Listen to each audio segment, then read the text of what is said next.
In today's video, I'm going to teach you how to start using QuickBooks Online. We'll walk through the essentials so you can feel confident from day one. We'll begin by connecting your accounts and importing what you already have, then configure the core features you'll use daily, and finish by exploring the tools that help you manage and understand your numbers. Start by linking your business bank and credit card accounts so transactions flow in automatically. In QuickBooks, go to the Banking or Transactions area and choose your bank. Use the secure sign-in to connect only your business accounts, not personal ones, so your books stay clean. If you have multiple business cards or accounts, connect each one and map them to the right account type, like checking or credit card. Choose a reasonable start date for the initial import to avoid duplicates, and if you've previously uploaded a CSV, double-check for overlap. If you're switching from another system, import your customer list, supplier list, and chart of accounts. Clean your lists first by removing duplicates and fixing spelling. Then map the columns during import so names, emails, and account numbers land in the correct fields. If you're bringing balances over mid-year, record accurate opening balances so reports reflect reality.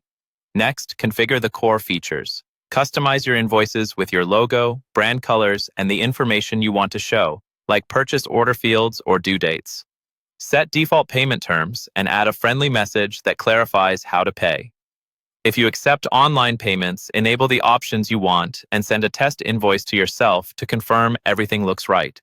If you charge sales tax, turn on sales tax and add the appropriate rates and agencies for your location.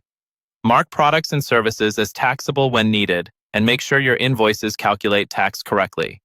If you run payroll, follow the setup to add employees or contractors, set pay schedules, withholdings, and direct deposit. If you're mid-year, enter year-to-date totals so forms and pay stubs are accurate. Finally, explore and manage your file.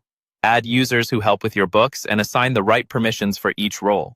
Invite your accountant so they can access what they need without full admin rights. Start running reports like profit and loss, balance sheet, aging for invoices and bills, and cash flow. Customize date ranges, filter by customer or class, and save report settings so you can reuse them. Get comfortable with the dashboard. It gives a quick snapshot of sales, expenses, bank balances, and what needs attention. And it's a great launchpad for daily tasks. Follow these steps, and you'll have a clean, confident start in QuickBooks Online.